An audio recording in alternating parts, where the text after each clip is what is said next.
continuing 1.7, number 2 there, prove that if n is an integer and 3n plus 2 is even, then n is even using a proof by contradiction. All right.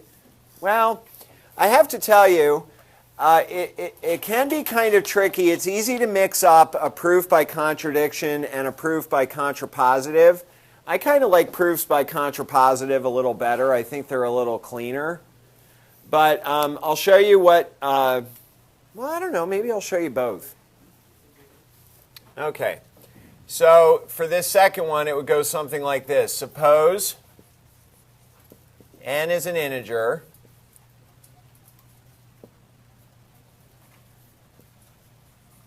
and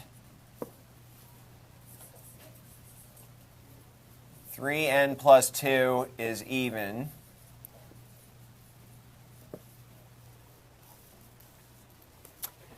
Okay, and now we're going to prove that n is even using contradiction. Okay, so that's going to go something like this. Suppose, I don't think I used this expression last time, by way of contradiction, and I just like to use the abbreviation BWOC. It's like block. So if you ever see suppose BWOC, that stands for by way of contradiction, that n is odd, right? Okay. I'm going to say comma, i.e. there exists an integer k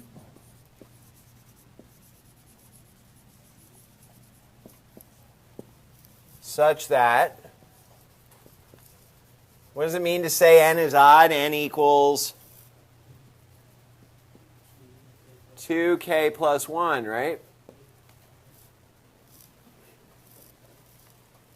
Okay, well then what can we say about 3n plus 2? 3n plus 2 is going to have to equal 3 times 2k plus 1 plus 2. Just filling in 2k plus 1 for n. Now remember, 3n plus 2 is supposed to be even. Okay. Well, I think we might have a problem because this is equal to 6k plus 3 plus 2, which is 6k plus 5.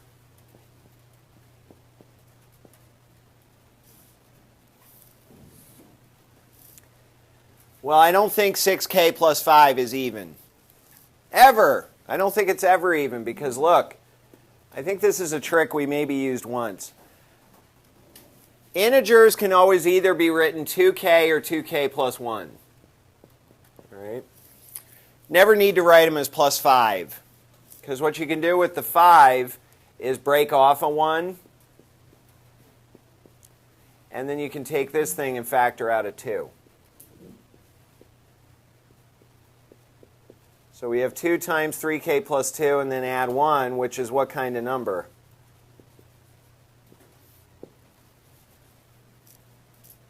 Is it even?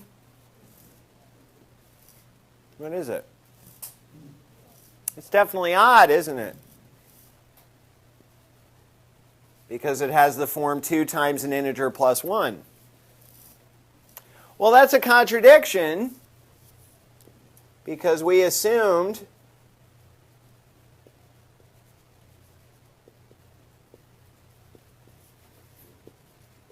that 3n plus 2 was even.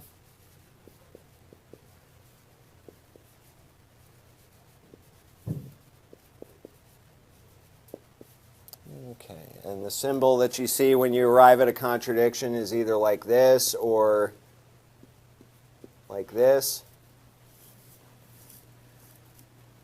All right, so that has to mean that that n is even.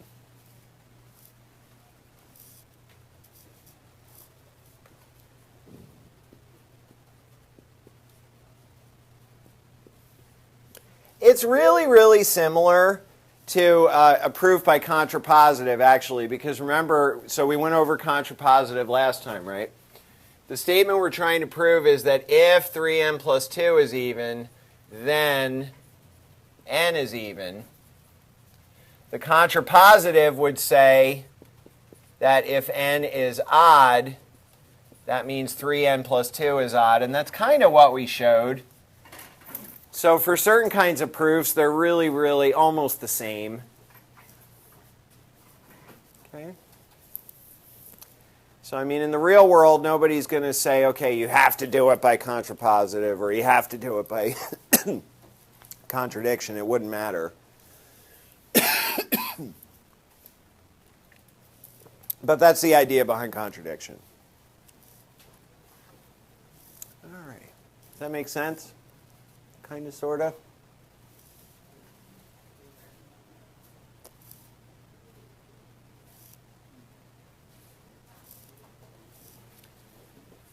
Okay. Let's see, what else we got? Oh, this is so much fun. It's a little hard to see, but you have it in front of you. So what you're supposed to do with this is kind of study it. Maybe some of you have seen this before. If you've seen it before, don't give it away. You know, it's like when you hear a joke, don't give away the punchline. All right. So this is supposedly a proof that 2 equals 1. All right. Well, that would be big news. So whenever you see something like this, see proof in quotation marks, what they're usually, they're cheating. It's not a real proof. There's a mistake in it somewhere. And so the exercise is to find the mistake. So you start off with 2 positive integers that are equal. And so your first step is to say a equals b, because that was given. And then you multiply both sides by a. So you get a squared equals ab. And then you subtract b squared from both sides. You're allowed to do that kind of thing. And then you factor both sides. A minus b, a plus b equals b times a minus b. You divide both sides by a minus b. You get a plus b equals b. And then because a and b were equal, a plus b is the same thing as b plus b, which is 2b. 2b equals b. You divide both sides by b. You get 2 equals 1.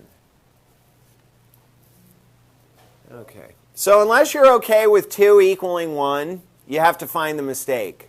Otherwise, 2 is going to equal 1. All right? So now is your chance to save the world. Where did they cheat? Step 2? Step 3. Okay. Well, let's go through it. So step 2, they multiplied both sides by a. Well, I think that's okay. A and b are positive integers. You're allowed to multiply both sides of an equation by a positive integer. And step 3, you're allowed to subtract any kind of number you want from both sides. Step 4, were they factored? Going from 3 to 4 or 4 to 5?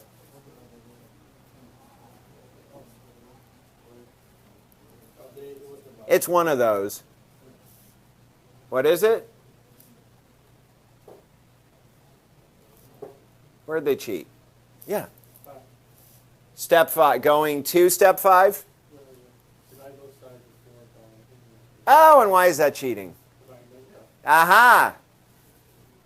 A and b are equal, and that means a minus b is 0, right? And you're not allowed to divide both sides of an equation by 0. You're not allowed to divide anything by 0, all right?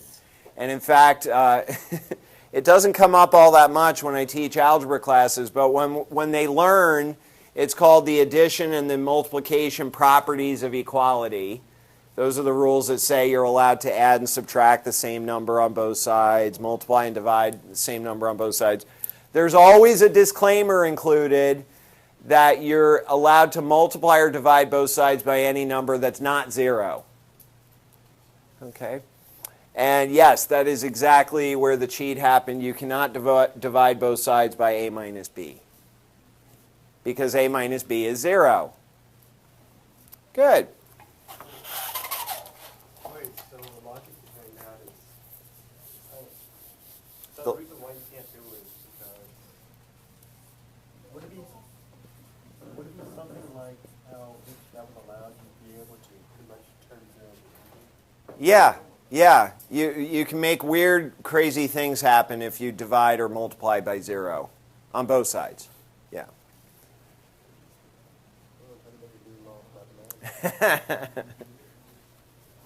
Yeah, this is what you can't do.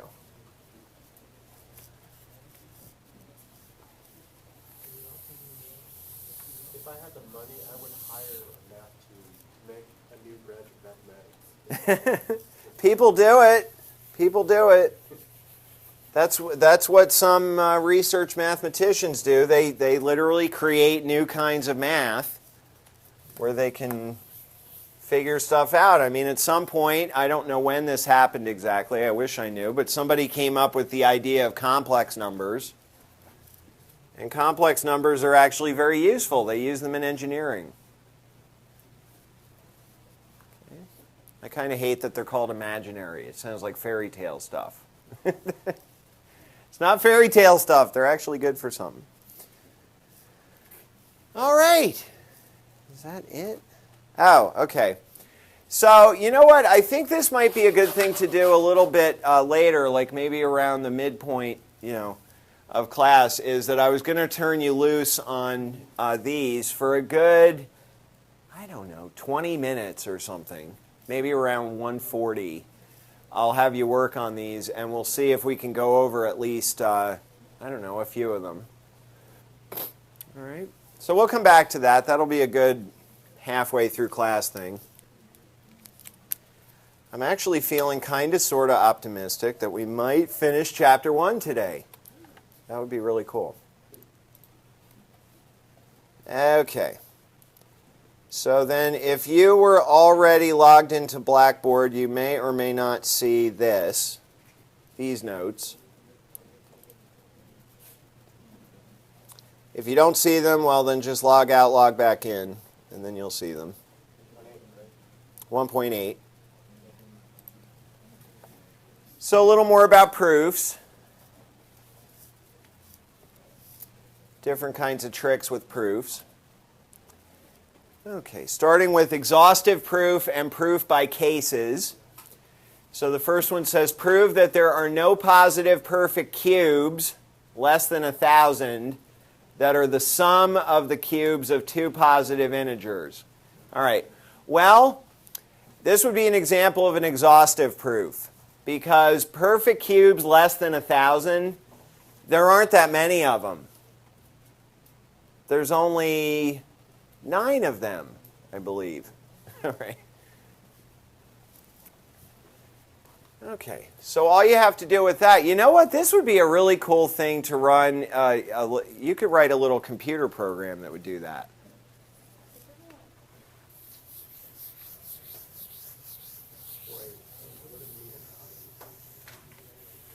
Okay, so perfect cubes are numbers that can be written as the cube of another number.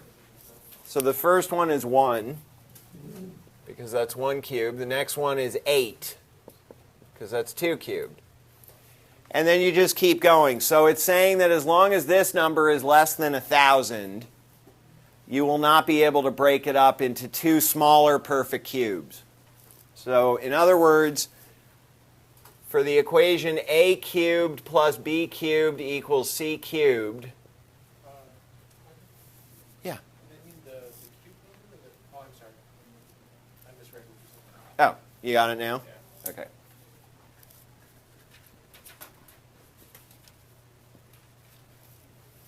It's basically saying that this equation is not going to have any solutions where c is less than 10, because 1,000 is 10 cubed.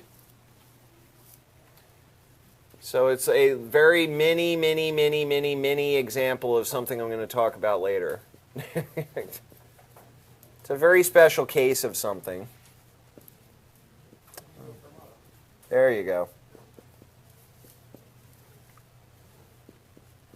was going over my notes, and I saw, oh, we're talking about Fermat today, and I was a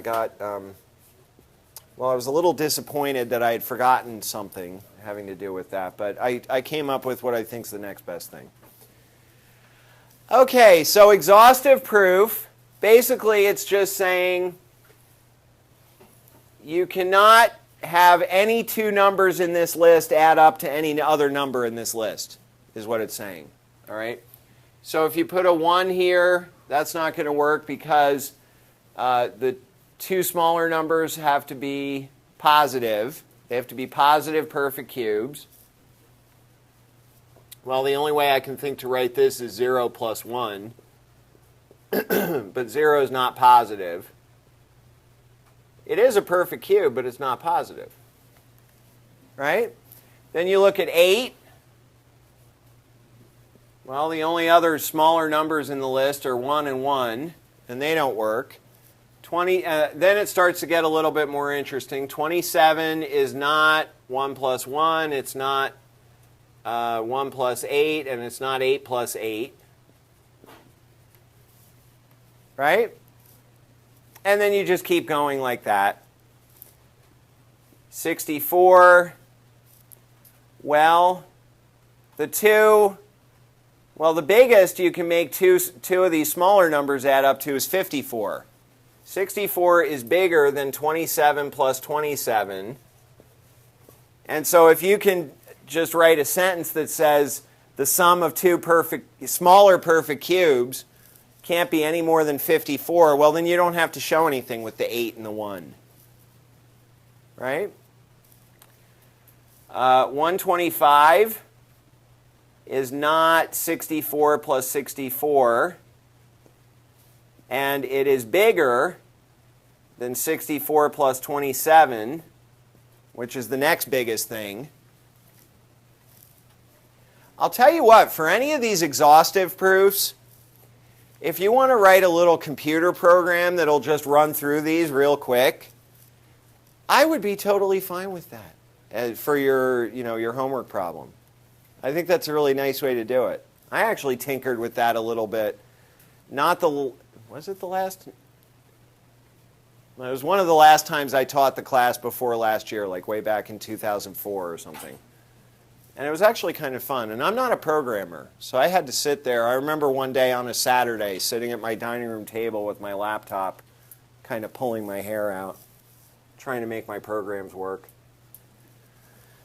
All right. You get the idea? I'm just going to say etc. You will never get any of these numbers to add up to two smaller numbers. I'm saying that backwards. You will never get any two of these numbers to add up to a bigger number that's on this list. That's what it's saying. And it actually turns out that you can't find any three integers that make that work. It doesn't matter if they're less than 10 or not. You could go up to 1,000,000 and you won't find any. And that's part of what's called Fermat's last theorem. All right? Talk about that a little bit later. Okay? Now, you really shouldn't say etc. when you're doing this in a homework problem. You should, do it completely. They're only making you do it up to 1,000, and that's really not that much. Okay? I'm doing it because I think you have the idea, right? Right? I see one head nodding. Yeah. So you add the preceding number? It doesn't have to be the preceding number. Okay, so what they're asking us to prove is that there are no positive perfect cubes less than 1,000, so these numbers here, that are the sum of the cubes of two positive integers. Now, the two cubes that you're adding together would definitely have to be smaller, right? Because everything is positive. All right. So, for example, here I'm saying, I could have just said, you know what, let me clean this up a little bit. Here I could have just said that 27 is bigger than 8 plus 8. Okay, and so 8 plus 8 doesn't add up to 27. And no numbers that are smaller than 8 that are perfect cubes will work either because they're going to make that even smaller. And then 64 is bigger than 27 plus 27. Now when I get past 64, I don't get off the hook quite that easily because like 64 plus 64 is not smaller than 125. It's actually bigger. It doesn't add up to 125. So I have to say those two don't add up to 125. And then the next smallest thing, 64 plus 27, is too small. Right? And then, you know what, I'll throw in one more. 216 is not 125 plus 125.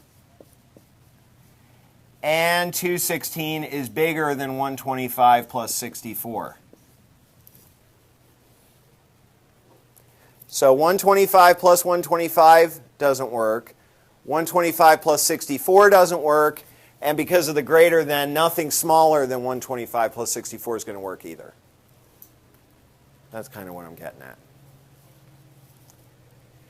Let me see. I think when you get up to 343... Oh, no, it'll still work for 343, just barely.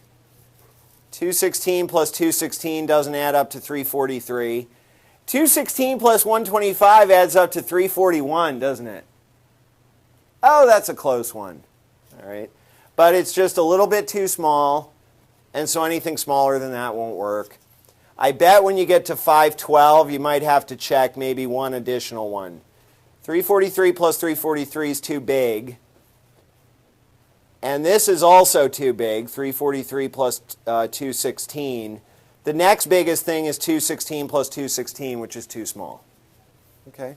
So as you go up, you might have to check just a couple more, but you really don't have to check that many. Okay? That's called an exhaustive proof.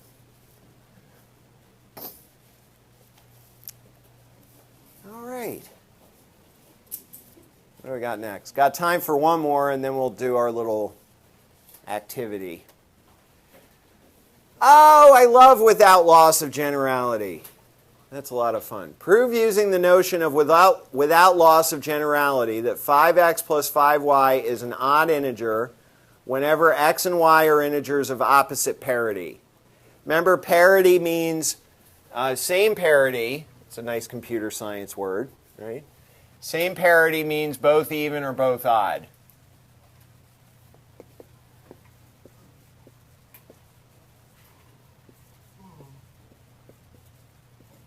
So the parity of an the parity of an integer is like its evenness or oddness, right? Okay, so opposite parity means one even, one odd. So without loss of generality refers to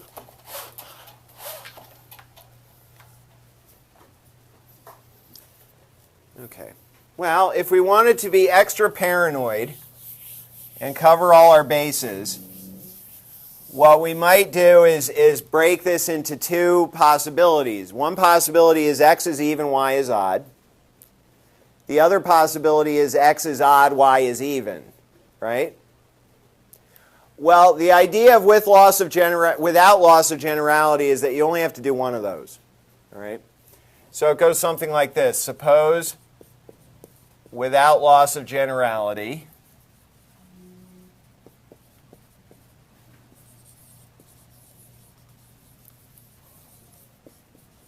okay, so remember block by way of contradiction.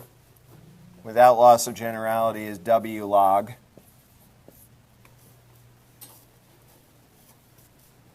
W-L-O-G. All right, that, let's say x is even and y is odd.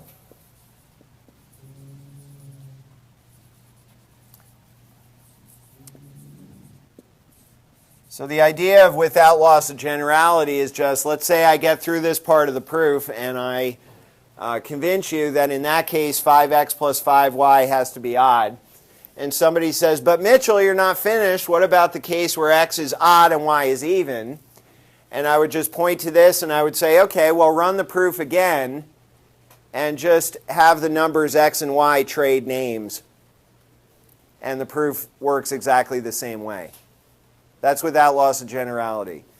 It is yet another way for mathematicians, and I understand this is something we have in common with computer scientists. We're lazy. We like to do as little work as possible, right? And so if we don't have to do it for both of those cases, then we won't. Okay? All right.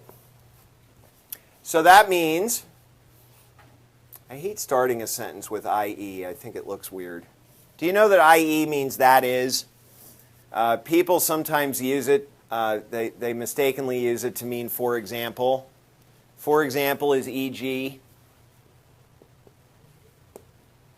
That is IE. An acute way I remember reading to remember that is think of e.g. as standing for examples given. That's not what it stands for. It stands for some Latin thing. But that's a way to remember it.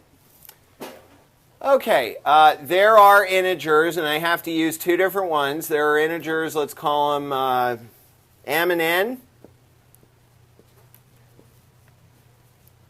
such that x is equal to, x is even, right, 2m, and y is equal to 2n plus 1.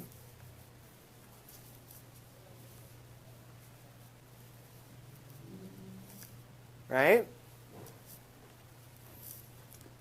Then 5x plus 5y is equal to 5 times 2m plus 5 times 2n plus 1.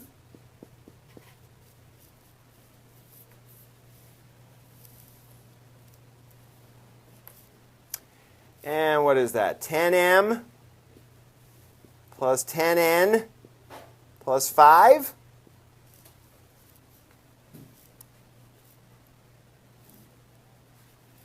Oh, and this same exact trick came up in another problem. That is definitely odd because you can break off a 1 and factor a 2 out of the rest.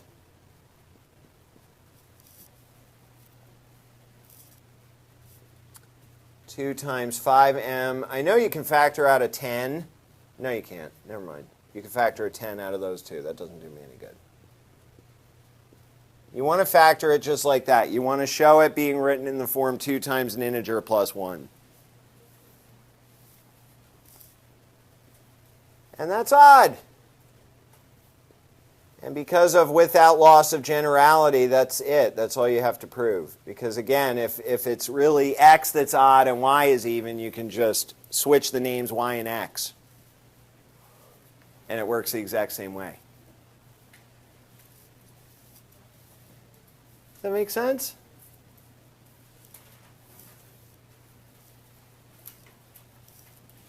Questions? Yeah. Does it work for subtraction too, or just? It would work for subtraction, I think. Right? In other words, 5x minus 5y would have to be odd. Yeah. Because then this would be a minus. Oh, you know what? That brings up a really great thing. Suppose it was minus.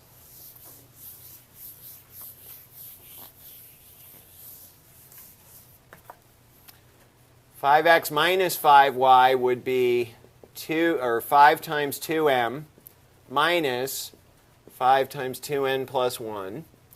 That's going to come out to 10m minus 10n minus 5. Now, when you're going to show that that integer is odd, you still need it to end in a plus 1. So you have to be a little sneaky. Because I could see, I bet more than half the class would break that into a minus 4 minus 1. Well, maybe not more than half, but a lot of people would do that.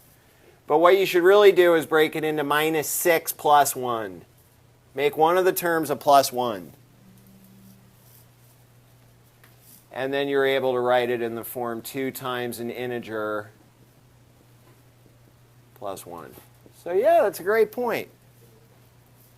5x minus 5y would also be odd.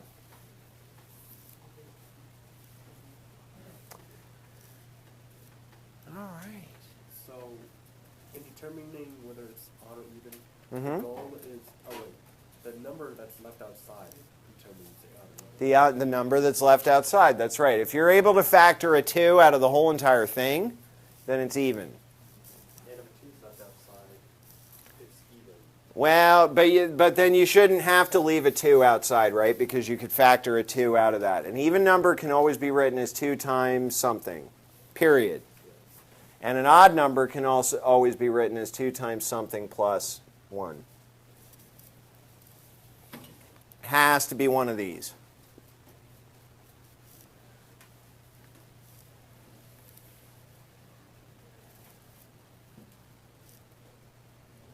All right.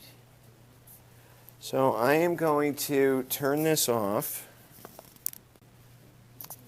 Okay, here we go. All right, going over these group problems. Okay, so we want to show that the product of 2 rational numbers is rational.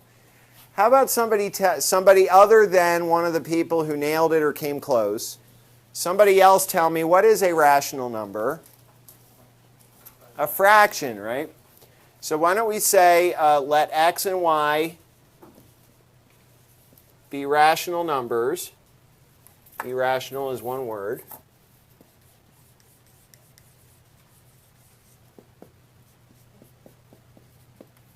That means there exist integers. I need 4 of them. And you're going to see why I need 4 of them in just a second. So I'm going to call them M, N, P, and Q, such that x is equal to m over n and y is equal to p over q. Okay? So x and y are rational. So we want to show that x times y is rational. Well, guess what? X times y is just m over n times p over q. Do you know how to multiply fractions? Everybody say yes. M times p over n times q. Is that rational? Yes. It is because It can't be 2. some, x and y are rational. There you go. Excellent. So in order to convince somebody this is rational, all you have to do is convince them that m, p, and n, q are both integers. Well, the last time I checked, an integer times another integer was an integer.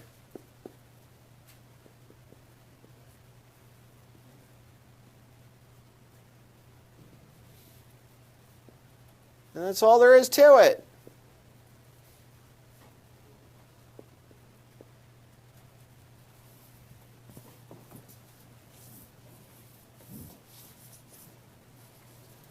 See? Pretty simple. Anything that has the form prove that the sum of 2 of these things or the product of 2 of these things is another one of these things, they're usually pretty simple. You just use the definition of what is that thing, rational, even, odd. All right? Those are the big examples right there. I can't think of another one right off the top of my head. Yeah?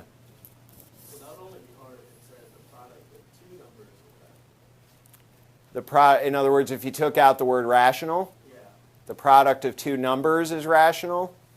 Yeah, you wouldn't be able to do that, right? Because then I guess the numbers could be any kind of numbers. Yeah, so we need to know that they're rational, those 2 numbers. Otherwise, it doesn't work. All right. So I heard lots of people talking about B, and somebody told me, and I had this same thought. It's kind of...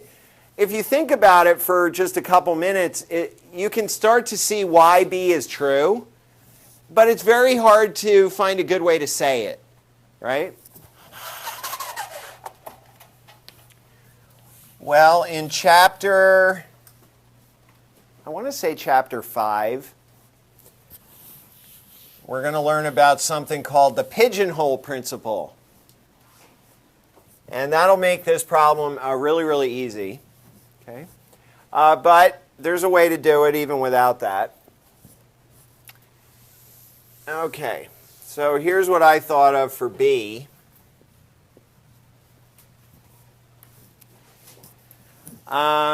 Okay, so we're trying to prove at least 3 of any 25 days chosen must fall in the same month of the year. Okay. All right, so I was kind of thinking of a contradiction type thing. And so here's what I was thinking is suppose not. Now let's think about what suppose not means. All right. It is not the case that at least 3 of any 25 days chosen must fall in the same month. Well, if you don't have at least 3 of something, what do you have? You have at most 2 of something. I.e., suppose at most 2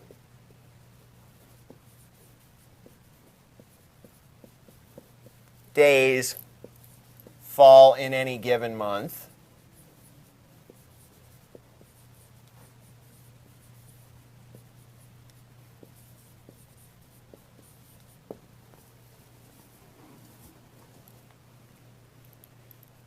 Well, then how many total days could you have if you can only have up to 2 fall in any given month? You could have at most 24. Isn't that right? Then there are, at most, there might even be less, at most 24 days to choose from. Because you could have 2 in January, and 2 in February, and 2 in March, and 2 in April.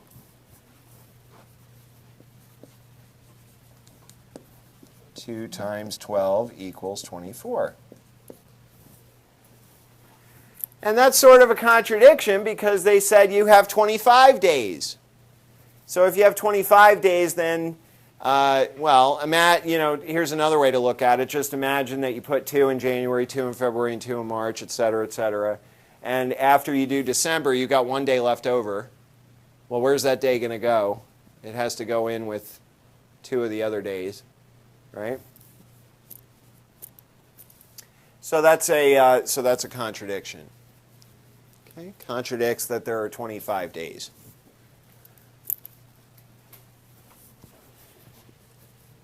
Okay.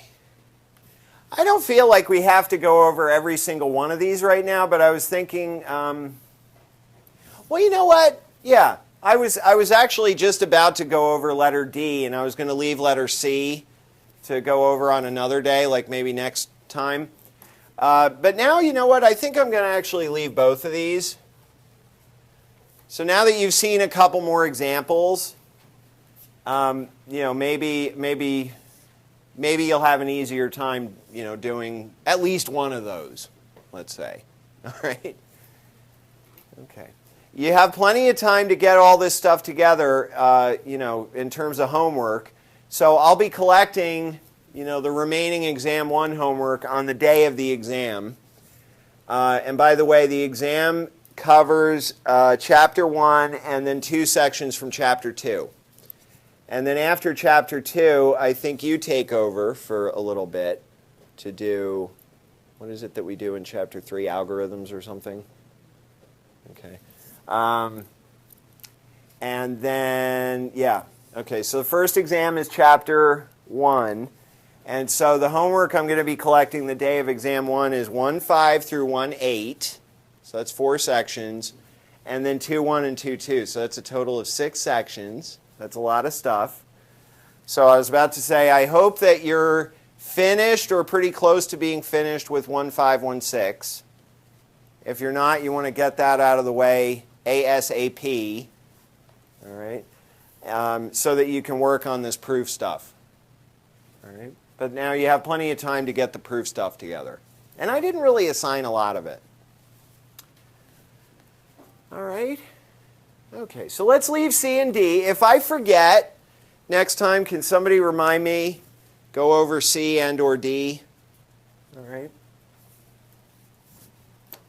That sound like a plan?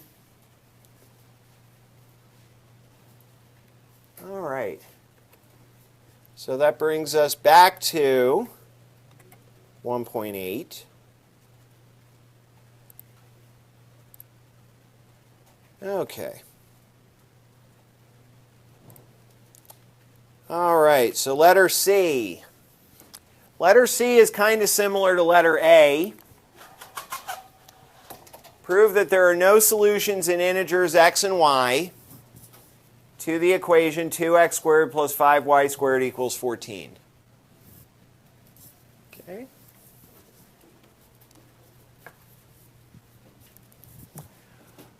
Well, this would be another example of an exhaustive proof because there really aren't a whole lot of possibilities for x and y.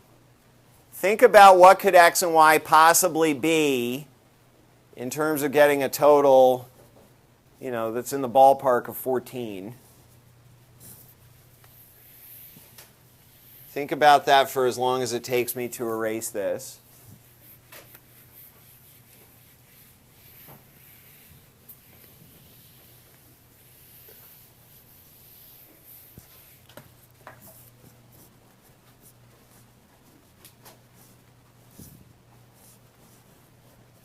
Okay. So we got 2x squared plus 5y squared equals 14.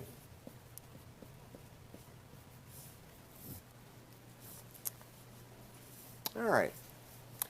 Worst case scenario, suppose that y is 0. Now, everybody appreciate that x squared and y squared have to be greater than or equal to 0. And that's really, really helpful, right? Okay, well that means, doesn't that mean that, for example, 2x squared has to be less than, we'll say, or equal to 14? In other words, worst case scenario, y is 0. Well, then 2x squared would be 14. If y is any number other than 0, well, then this number, y squared, is going to be bigger than 0, and that's going to force 2x squared to be smaller. Isn't that right? Nod or shake? Nod. All right. Okay, well, if 2x squared is less than or equal to 14, remember we're talking integers. That means that the absolute value of x, remember x itself could be positive or negative. So I'm going to talk about the absolute value of x. Has to be either 0, which would make that 0, 1, which would make this 2. Let's see, if x is 2, this would equal 8. And I think that's it. It has to be 0, 1, or 2, doesn't it? Okay. And by the same sort of logic, 5y squared has to be less than or equal to 14. Doesn't it? Worst case scenario, x is 0. If x is 0, then 5y squared would be 14. If x is anything other than 0, 5y squared would have to be smaller than 14. So the absolute value of y has to be either 0, 1, and that's it, right? If y was 2, then 5y squared would be 20, and that's already too big. So absolute value of y has to be either 0 or 1. Oh, well, that's easy. I suggested you could write a computer program to do letter A. This you could do by hand much faster than you could write a computer program, I think. Computer program would be good for something like this if this number was bigger. All right. I don't want to throw a number in there because my luck, it would be something where, you can find solutions. All right. So I remember last year I did something like this. I just made a little table where we talked about what was the value of 2x squared plus 5y squared.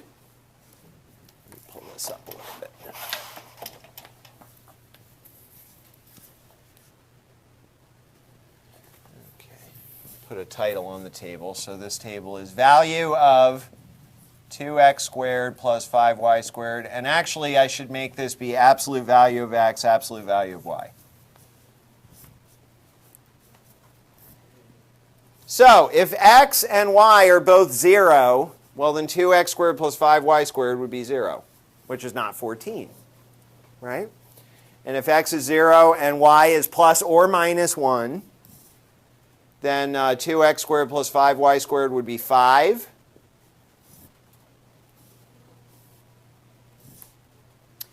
If x is plus or minus 1 and y is 0, then this thing would come out to 2. See what I'm doing? All right, you just go from there, and you will never get a 14 in any of those boxes. This would be a 7. This would be 8 plus 0, which is 8, and this one here would be, this one's going to be too big, isn't it? Oh, no, it's not. It's going to be 13.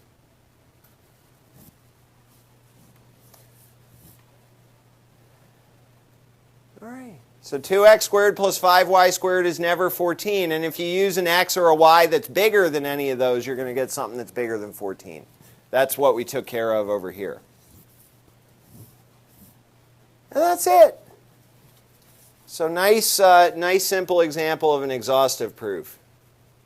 You just show there's only a few things that could possibly work. And now I'll show you that none of them work.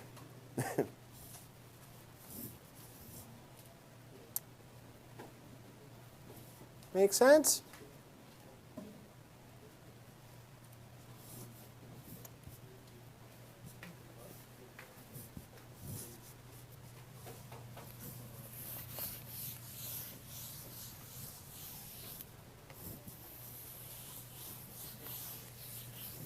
All right. Is there one more on here? I think there might be.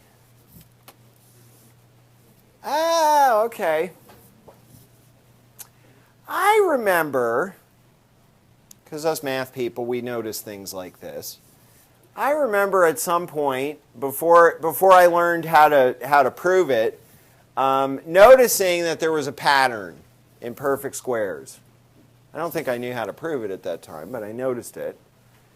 The final decimal digit of the square of an integer. So we're talking perfect squares. Okay? So let's say you've never thought about that ever in your life. And you don't know what they're talking about. Well, look at some perfect squares. So they go 1, 4, 9, 16, 25. So far we've actually hit 5 different final digits, right? 1, 4, 9, 6, 5. But then what happens? It actually is. It actually is. Oh, yeah. Yeah, we should throw 0 in there. We're going to hit it anyway, eventually. Okay. But as soon as you pass 5, they start to wrap around, and you get 36. So there's the 6 again. And there's a 49. There's the 9 again. And then a 64. There's the 4 again. And then 81. And then 100. All right, so it went 0, 1, 4, 9, 6, 5, and then it looped back 6, 9, 4, 1, 0. And if you go and look at the next few, you find that same pattern just repeats again. You know what? It would have been nicer to write it. Actually, what would have been, well, okay. Yeah, that's fine. I'm going to put 100 over here. Because then it goes 121, 144, 169. So you notice there's a few that we're not hitting.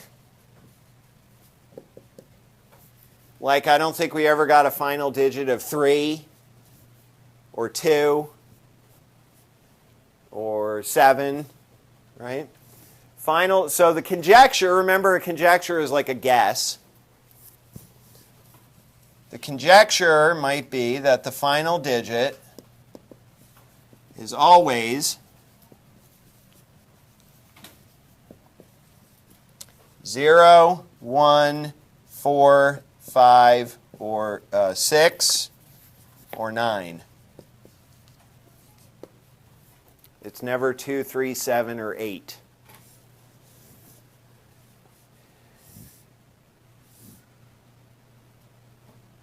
Okay. Well,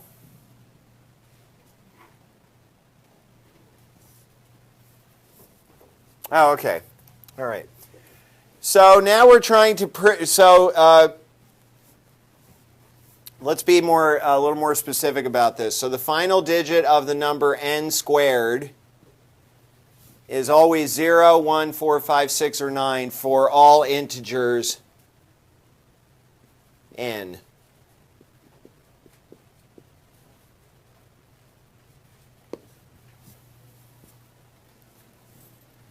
All right, so now we're trying to prove something for all integers.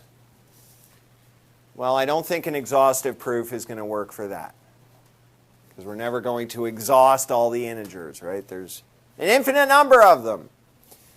So this is going to be an example of a proof by cases. Now, proof by cases, the most common kind of proof by cases is you make a statement about all integers, and you can show that, for example, okay, first suppose the integer is even, da-da-da-da-da, and next suppose the integer is odd, dun-dun-dun-dun-dun, all right? That's probably the most common kind of proof by cases. That is not going to work for this. Okay. So since we're talking about, I think the way we're going to have to do it, and I think what I'm going to do, A, because I'm lazy, and B, because I don't want to take up a whole bunch of time, is so digits in numbers, like the ones digit, the tens digit, hundreds digit, is very like base 10 specific. Okay? So the cases are going to be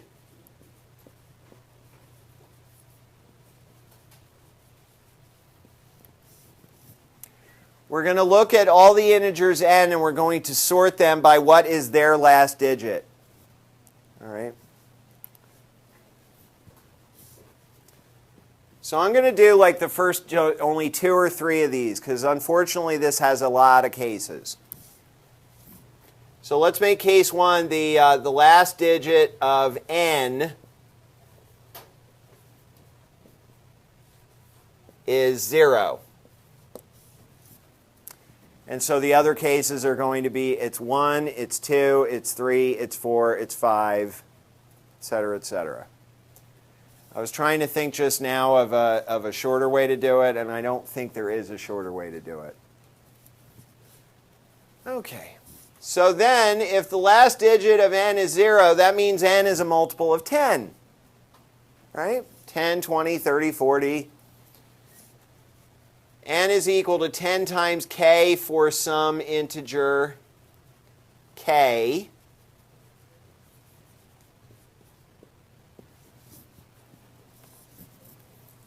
Right? And now you look at n squared,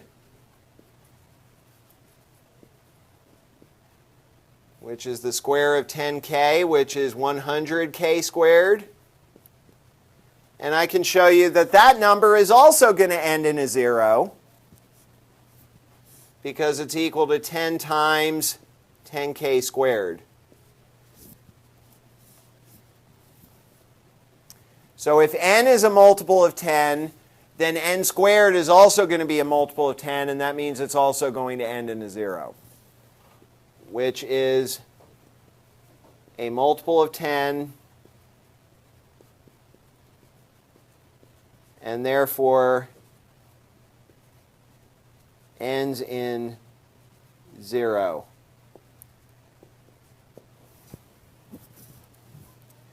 All right. Okay, 1 down, 9 to go. Because the other cases are it ends in 1, it ends in 2, it ends in 3. Okay, I am going to skip ahead. I was going to show you next the last digit is a 1. But I think you might get a little bit more out of, let's say the last digit is a 4. I think I want to skip to 4. So that's 1, 2, 3. Okay. And then I'm going to leave the rest for you to fill in. All right. So then case 5, once we got there, would be the last digit of n is 4.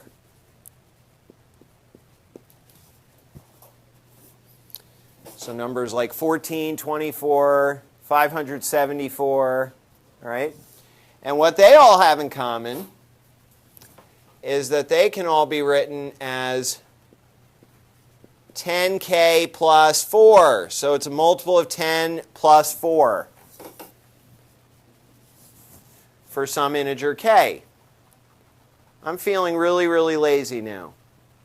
I don't think I ever showed you guys. How could I have shown my college algebra class and not you the different abbreviations for the sets of numbers? Where can I put it? Right here.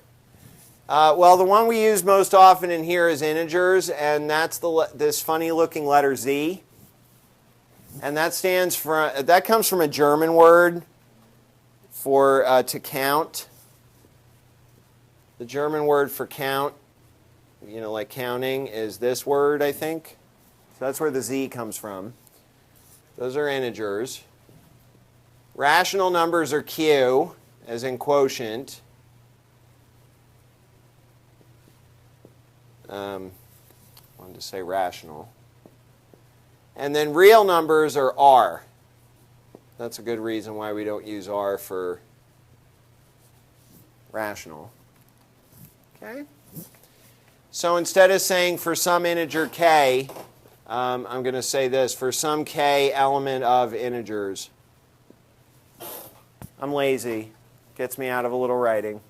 Okay. It's funny. You almost never see these letters written like this, and when you see them in a book, they're just boldface. You see them written like this. The tradition of writing them like that came from, it's very hard to write boldface with a pen. It's very easy to write boldface on a computer. I don't think I've ever even seen those symbols in equation editor. I don't know that I ever looked for them, but probably just a boldface Z. Okay, well then, n squared, if n is equal to 10k plus 4, that means n squared is the square of 10k plus 4.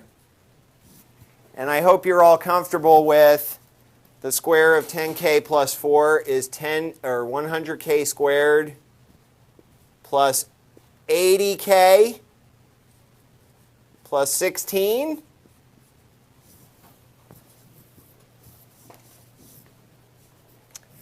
And what I want to try to convince you is that that number will always end in a 6. And the reason it always ends in a 6 is because you can break this 16 into 10 plus 6. It's kind of like what we do to show that numbers are even or odd, mostly odd. Break this into 10 plus 6, and then factor a 10 out of those first 3 terms.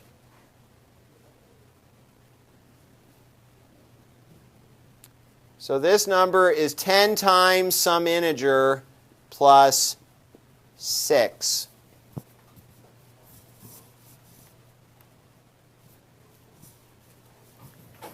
And so that ends in a 6.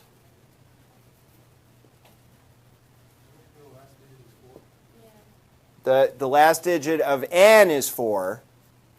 If the last digit of n is 4, then the last digit of n squared is 6. Right? Because the conjecture was it always ends, n squared always ends in 0, 1, 4, 6, or 8, or 9. Right? 0, 1, 4, 5, 6, or 9. So what this shows is if the number n ends in a 4, then the number n squared ends in a 6. And you can see that if you just do some examples, right? 4 squared is 16.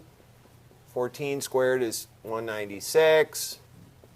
I think 24 squared is 576. Right? Always ends in a 6. All right. So then the proof is complete once you do the other 8 cases.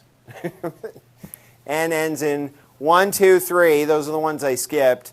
And then you also have to do n ends in 5, 6, 7, 8, or 9. I wish I could think of a shorter way to do that, but I really don't think there is one.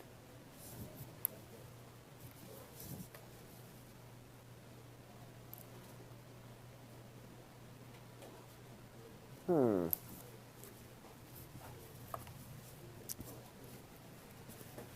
right, that kind of sort of makes sense.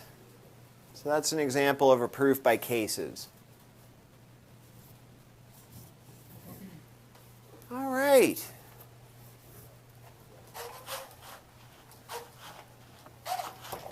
Well, we'll come kind of sort of close to finishing this today, maybe. Oh, this is so much fun. I love this.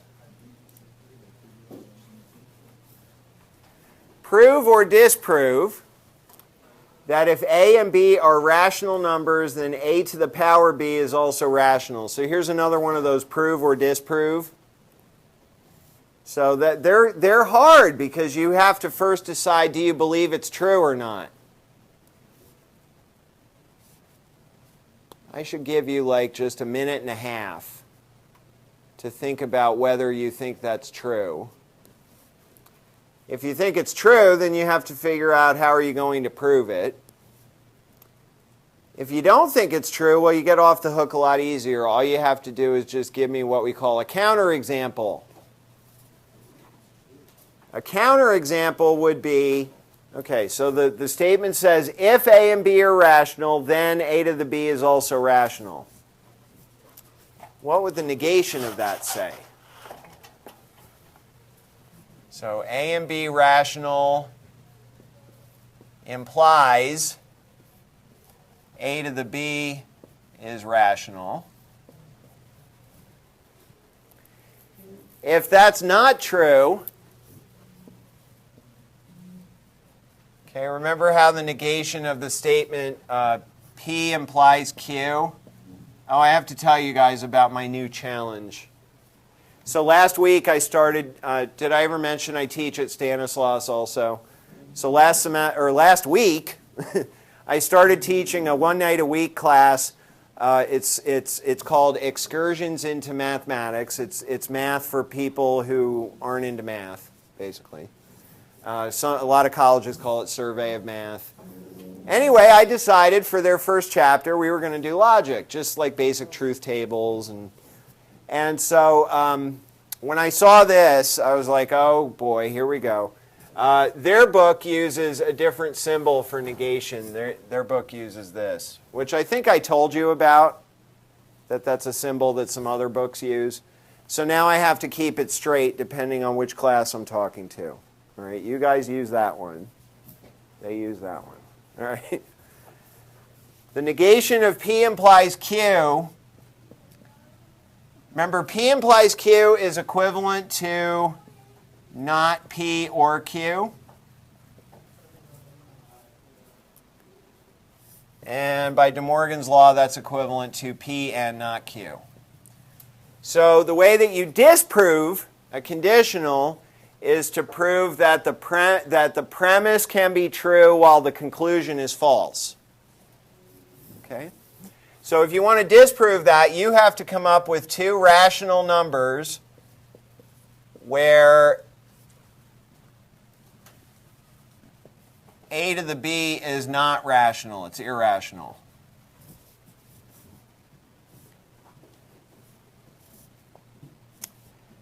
Okay. I kind of feel like taking a vote. So how many people think this statement, if a and b are rational, then a to the b is also rational? How many people think that's true and we should prove it? Okay. Everybody has to vote for one or the other. I'm going to come after everybody who doesn't vote. All right. So it looks like this side of the room is really... Okay. How many people don't think it's true and we should disprove it? I don't think anybody in this row voted. Nobody in this row voted. Okay, well, it looks like prove is winning. There are, I think, more people that want to prove it than disprove it. Okay, well, what is, name an irrational number? The square root of something. Yeah. Square root of 3. We actually proved, we've proven that exactly one number is irrational, right? We proved the number square root of 2 is irrational. Do you know another way to write the square root of 2? 2 to the 1/2. There you go. This is not a true statement. There's a counterexample. So I think I would like to disprove this, because that's a lot easier, and also it happens to not be true, which is a bonus. Okay, and so the counterexample is let A equal 2 and B equal 1/2. They're both rational. A to the B is 2 to the 1/2, which is the square root of 2, and oh, guess what? We proved that's irrational. You don't even have to take my word for it.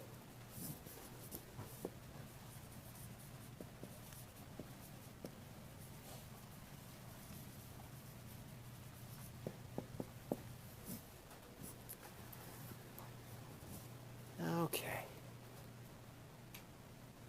All right. So if you can find a counterexample, find a counterexample. Because then you don't have to write a proof. All right. And this, I enjoy this even more. So this is an example of what would be called a non-constructive existence proof. So let me explain what that means. So an existence proof is you're just showing something exists. There is an example of something or other. Non-constructive means I'm not going to tell you what it is. All right? There is an example of a number that does this, but I'm not going to tell you what it is. And yet you're still going to be convinced that the number exists. Okay? And so here's how we're going to do that. I think they go over this example in the book. This is another one of those where normally I don't go over the book's examples because I figure you can read them, but I just couldn't resist this one. Show that, okay, so in the first example we proved that two numbers can be rational and then 1 to the power of the other is irrational. Now we're going to prove that you can do an irrational to an irrational and have the answer be rational. Okay, so a rational to a rational can be irrational. And now we're going to show an irrational to an irrational can be rational. Okay.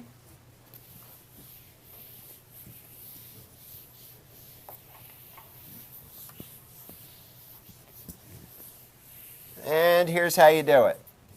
Remember, it's non-constructive. I'm not going to tell you what the example is. I'm going to do the next best thing. I'm not going to tell you what the example is, but I'm going to tell you that either this number or this number does it. All right? Look at the number square root of 2 to the power square root of 2.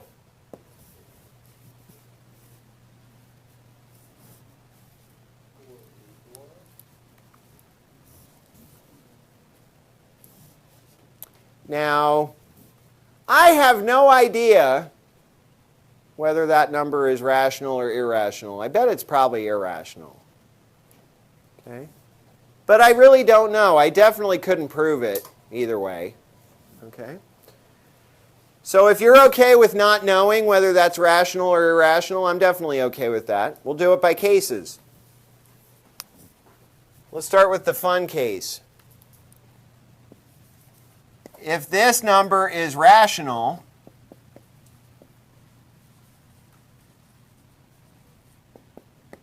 then what? We're trying to show that an irrational number to an irrational number can be rational. We're trying to show that can happen. Well, if that mystery number, radical 2 to the radical 2, is rational, what does that mean in terms of my proof? It's done! It's done! Then that's the example.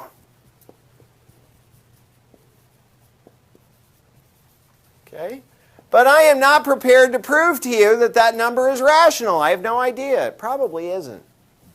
Okay? So we have to consider the other possibility that it's irrational.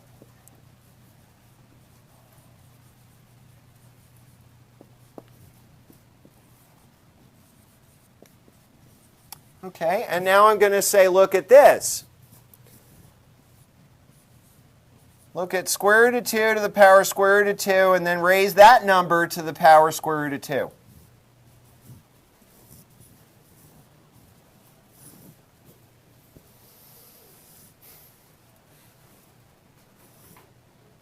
Trying to show that an irrational number to an irrational power can be rational. Well, if that number is already rational, then we're done. If it's irrational, then this is our example right here, because this is irrational, and this is irrational. And what does that expression simplify to? 2. To 2, right? Because radical 2 times radical 2 is 2.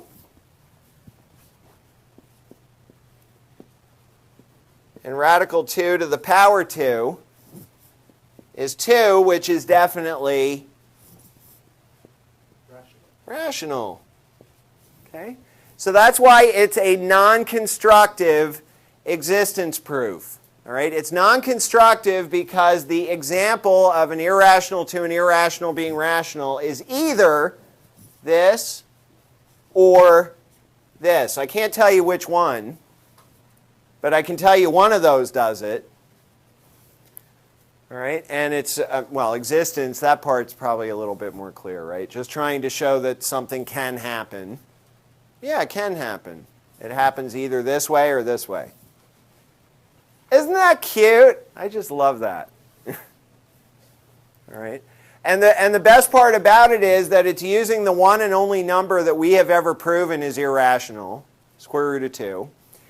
If you're okay with irrational numbers that we haven't proven are irrational, I know for a fact that the number e is irrational. That's been proven. It was proven in the, I want to say, in the 1800s. I think I've seen the proof once. It's kind of difficult. I don't think I've ever seen a proof that natural log 2 is irrational, but I believe it. That's a constructive example right there. All right. As long as you believe that e and natural log 2 are both irrational. I think they are. I know e is. Pretty sure ln of 2 is. Okay, but this is almost better because we've actually proven square root of 2 is irrational. All right. The downside is it's not constructive. But hey, it's either one or the other. All right. Okay, almost done with 1.8. We will very easily dispense with it early next class.